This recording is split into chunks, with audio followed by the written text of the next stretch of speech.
Hey everyone, welcome to Beyond the Rhetoric. I am joined again this episode by Dr. Tetyana Tanja Kloubert. And so Tanja and I have a book coming out probably around the end of the year or the first of next year on migration.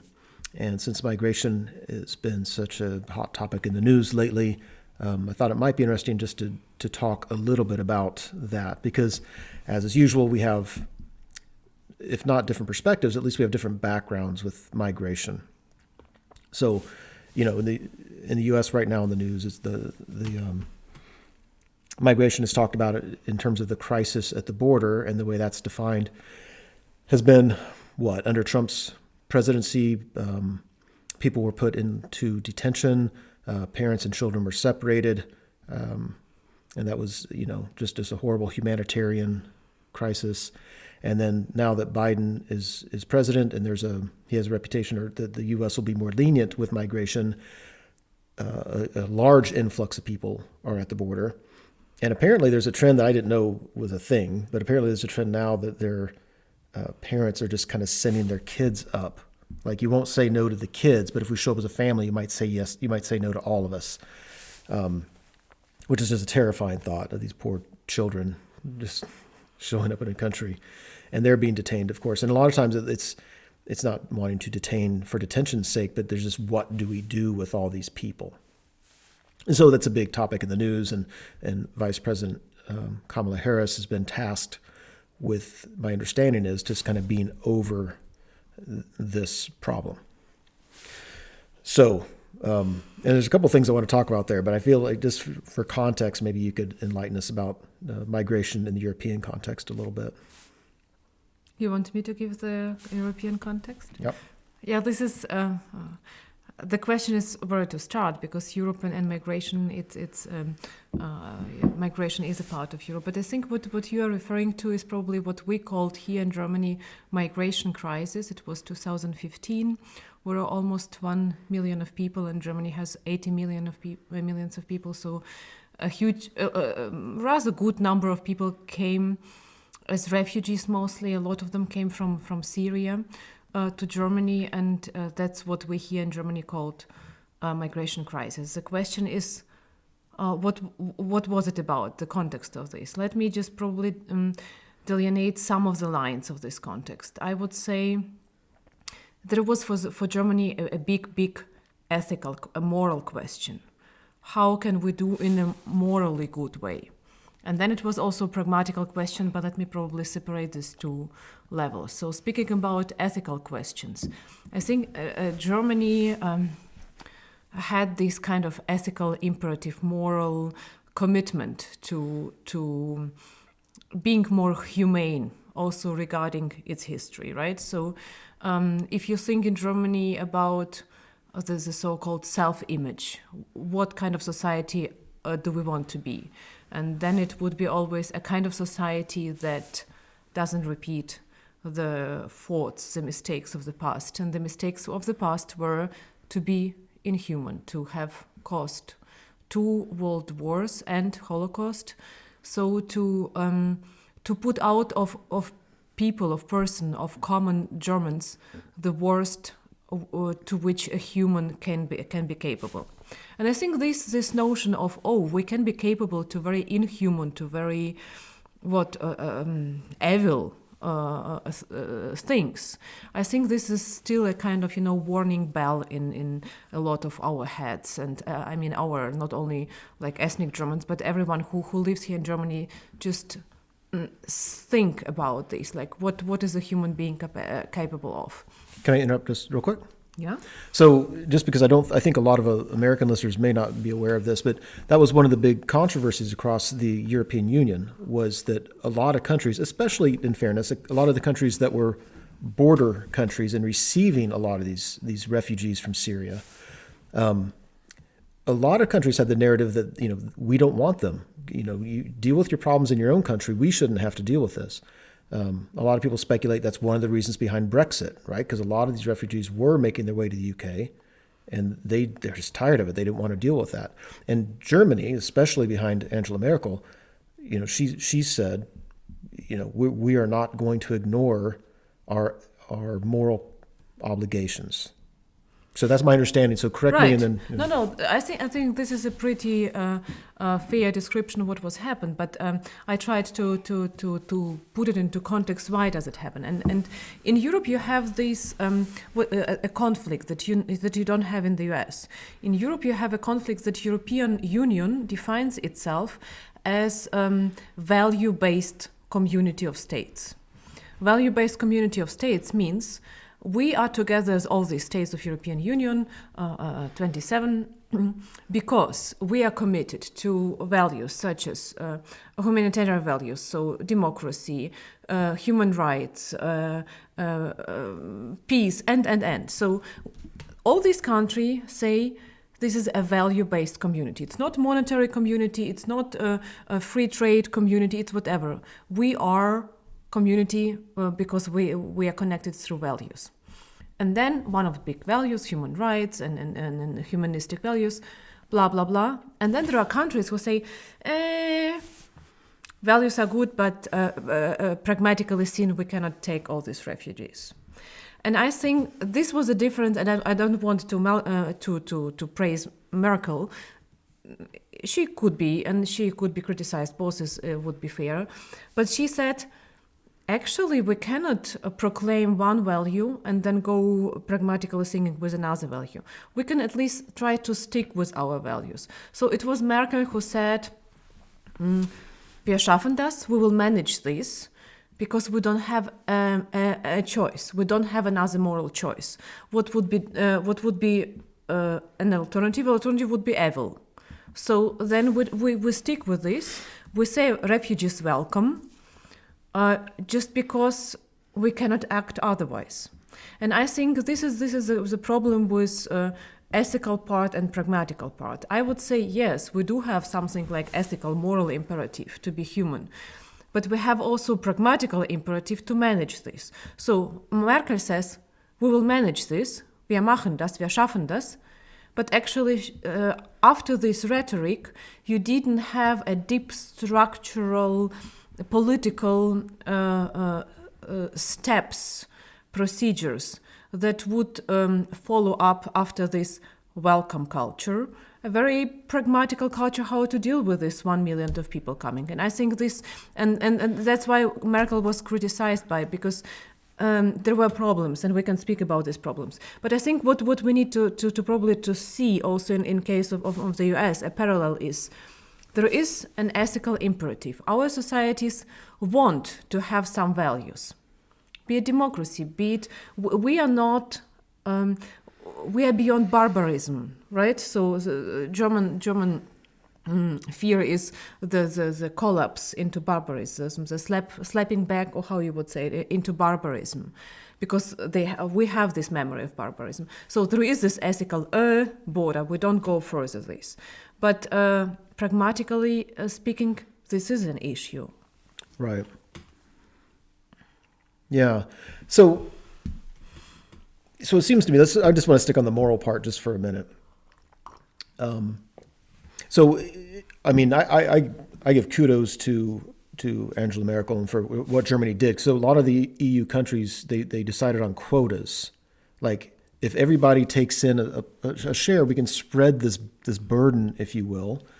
And Merkel's decision was, we can't put a quota on this. If people are fleeing from death, they're fleeing from terror, we can't say we're only going to help so much. And I really applaud that. I mean, as with a lot of things, I'm sure they could have done more. They could have done a little bit better job of handling the logistics and whatever. But they tried. But it always seems to me like a really basic thing that in the face of human suffering at any level, right? You see somebody hit by a car, or you see a war-torn country, like whatever the level is, if you have the capability of helping. So there's not a whole lot I can do about the war in Syria, right? If I saw somebody hit by a car, there is something I can do there. So what if you're able to help, I just kind of take it as a given that you have the moral obligation to do something. And I don't know, for me, that's I think it'd be difficult to argue against that too much. In the face of human suffering, you should help to the extent you can. And so then I look at it, I'm like, when we call things a crisis, a migration crisis, because we have presumably too many people wanting to come to the country, why is it a crisis? Is it because we don't have the ability to help, or it would sink the whole system, or are there other things at play? Because I'm not convinced it would sink the system in most cases that we've seen historically to help. Yeah, and so let me stick a little bit with what you said. If we see a car accident, so then we help. Let me give you, because I think that's what is this conversation about. We jump back and forth between the German and American context. So let me speak about German context, because I can tell more about this, and then we see how it's applicable in the American context. So the German context, after the World War II, there was a huge thing. How do we deal with Schuld, with culpa, with guilt and responsibility? With guilt. Yeah, guilt and responsibility. How does it go together? And there was a huge text. And text, they also somehow mold, form the whole way of thinking, discussions. And the text was by Karl Jaspers, a German philosopher, The Question of Schuld, the question of guilt. And he said, we need really to think about guilt in a more general way. And he offered a taxonomy of guilt, if you want, a category of guilt. So the personal guilt, right, when I have done something wrong, when an entity, a state, has done something wrong and I was a part of this is a kind of guilt on another level, but still it's guilt also that I am that I have contact with. Okay. And then he said, and then there is a kind of, if you want a bigger, if you want metaphysical guilt, for everything bad that has happened on the world and I don't intervene, I still have a part of this guilt. I mean, it's a very, very high moral standard. And there were a lot of questions saying like, I don't want to feel guilty for what my grandpas did. They did whatever they want. But then it was like, okay, but what follows from the guilt? From the guilt, you have responsibility. And then what kind of responsibility do you have? If you take responsibility only for your house, feeding your kids, and it's good, but your responsibility is actually on this level of taxonomy.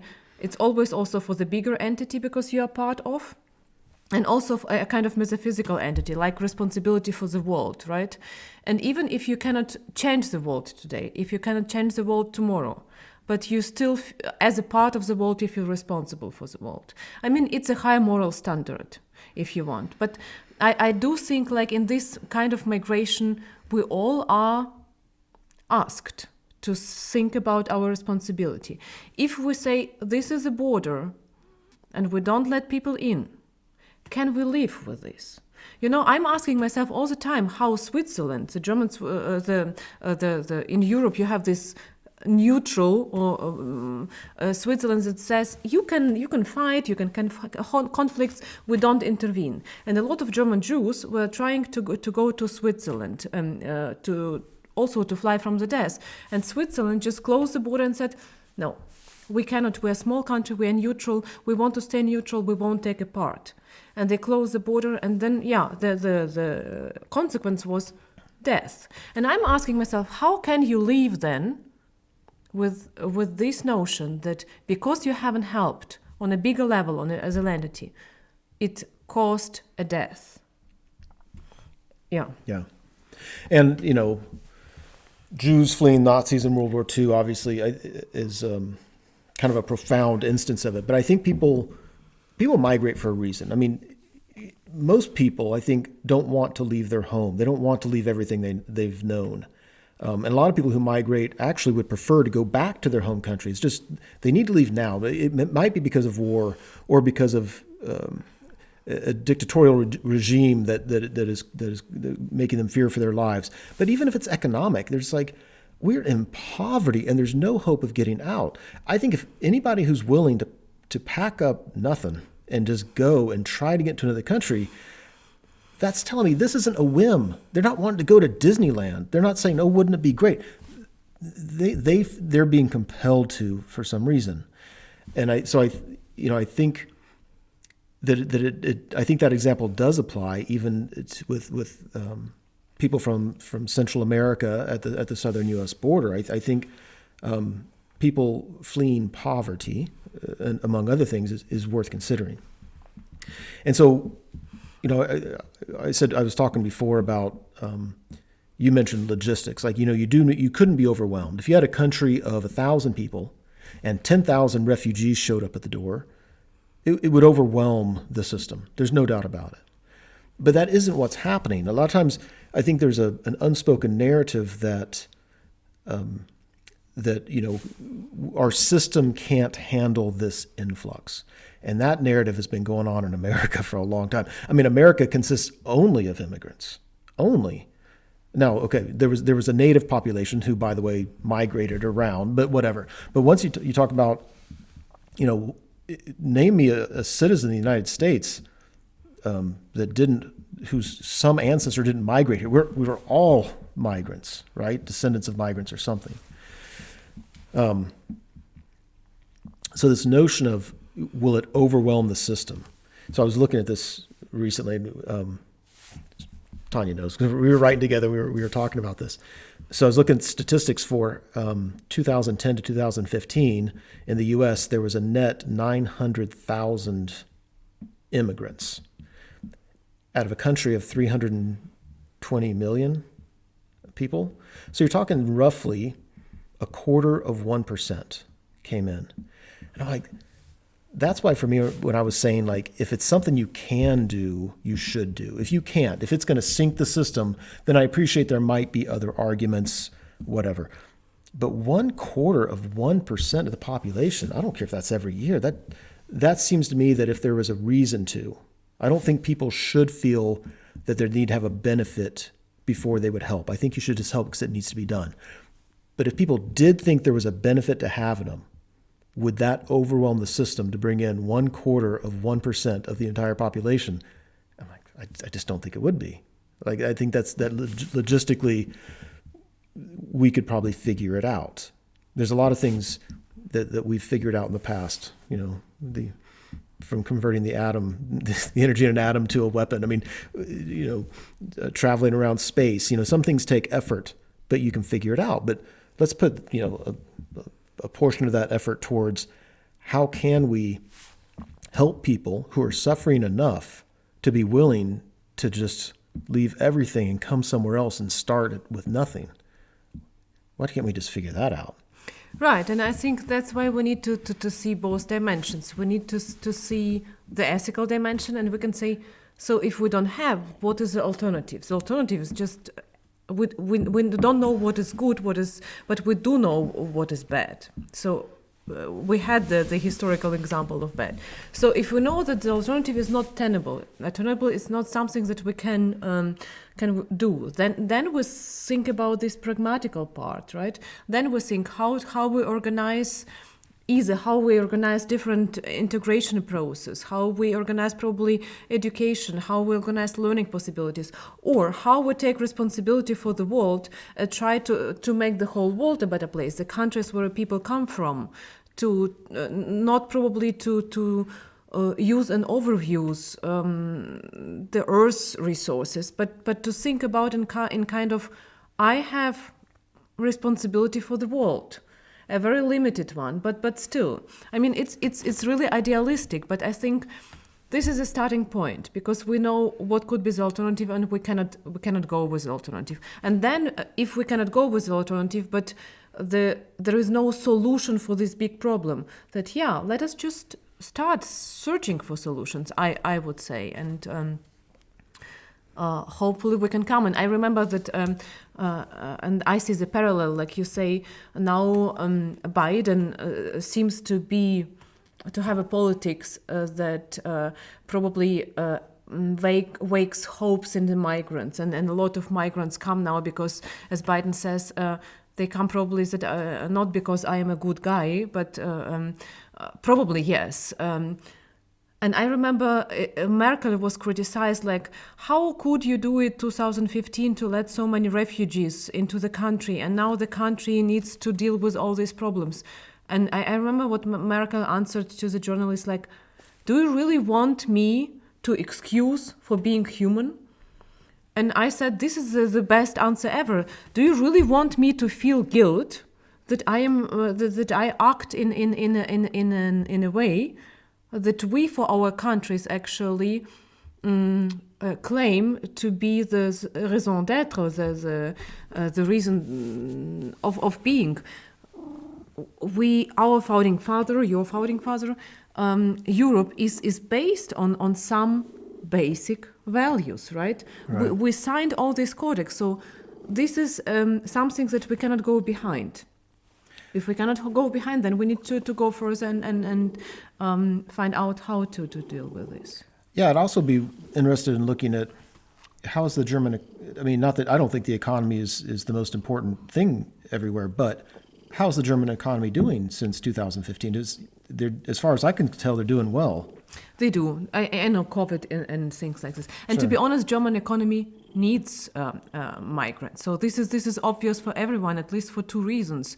One, the German population is getting older and older and older, just because there are less kids that are born and more people who are getting older. So we cannot stay with our pension and rents pension system without younger people, so the whole system would collapse without migrants after a year, after some years, I mean, and then it's also about nurses and certain professions where there is a lack of. So on economic level, there is a notion, there is an understanding that migrants just something that we cannot survive economically without, right? How is it in the US? I don't know, and I don't want to claim to know something that I really don't know about, but I would say that the economic ups and downs are never due to migrants. Even this whole thing like migrants take jobs, there's a lot that goes into what jobs are available or not available. The whole thing of like, well, they take jobs that you're not willing to take because they pay so little. That's a whole different issue of what things pay and whatever. So, yeah, I'm kind of convinced that what's thrown around as the idea of a crisis is a crisis in humanitarian terms. Like, I'm not dismissing that. I think what's happening at the southern U.S. border with children, with people being detained for long periods of time, like that's a humanitarian crisis. But in terms of a crisis for the country, I haven't seen an argument yet that convinces me that there's a real economic logistics crisis that couldn't be overcome. Because we're getting a little bit towards the end of time, I want to throw an idea by and just get your response to it. So it seems to me, so by way of background, I was even though I was born in Germany, I was an American citizen, and I grew up in the United States. And my family we moved probably every year and a half on average until I was 18. And we didn't always move all the way across the country, but we certainly hit different parts of the country. I was never considered a migrant, right? I mean, we have what I call soft borders and hard borders. And so in the United States, as long as you're within the United States, those are all soft borders. If I move out of one city and into another one, that's not migration. That's just going wherever. If I move from the countryside to a city, if I move from California to North Carolina, that's just moving. But, if this were, historically, there are a lot of countries are the size of American states. So that very well could be, why would I move from one state to another? Well, usually I did because of either me or my family, or whatever, saw an economic opportunity. We were moving for a job or for whatever. And so it seems to me that for some reason, we put so much more importance on these national borders that we easily overlook soft borders. And then we say, but once it comes to the country, now that's something that we just can't allow. And in saying that, I fear that comes across as a little bit naive. Of course, there's the difference between a state and a country. I mean, I pay a lot of taxes just to the federal government. But it seems to me that as soon as the EU was formed, we had all these countries where there were hard borders between them that just went away. Now it's a soft border. right? And correct me if I'm wrong, but I think you can go from any country in the EU to any other country, Yeah. and it's like going from California to North Carolina. You just go across. It's like nothing changed. Nothing changed except they just made the decision this is now no longer going to be a hard border. And now there's no longer any migration, really, in the EU. It's just people moving around. Still, I mean, right. So you can, in the EU, you can decide, I want to live in Greece. And you go and you live in Greece. I don't know if you can decide, I just go to Vancouver and I live in Vancouver. So I don't know how Vancouver, well, that's Canada, so no. Right. So, and I can decide, I go to Greece and I live in Greece or I live in Spain or whatever. And it would be, so still the difference is that you will need, we have all these languages here, right? So you will need to learn Greece or you will need to learn Italian. The thing is, for example, when a person come to Germany from, let us say, Russia, right? Or Ukraine, right? And you live here. So once you need permission to leave, blah, blah, blah. It's not that you can decide and you come to Germany. So in case people are not, Ukraine is not in the EU. So that's the example. That's why you're saying that example, right? Right. Okay. Russia doesn't let Ukraine to be a part of EU, but it's a talk of another conversation. So then you have here in Germany the kind of integration offering. So you need to learn language and culture and so on and so forth. Once you move from France to Germany, you don't have integration offerings.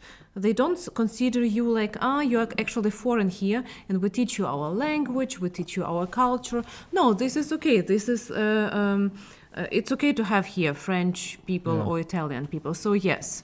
At the same time, still there is like, you can say Austria and Germany.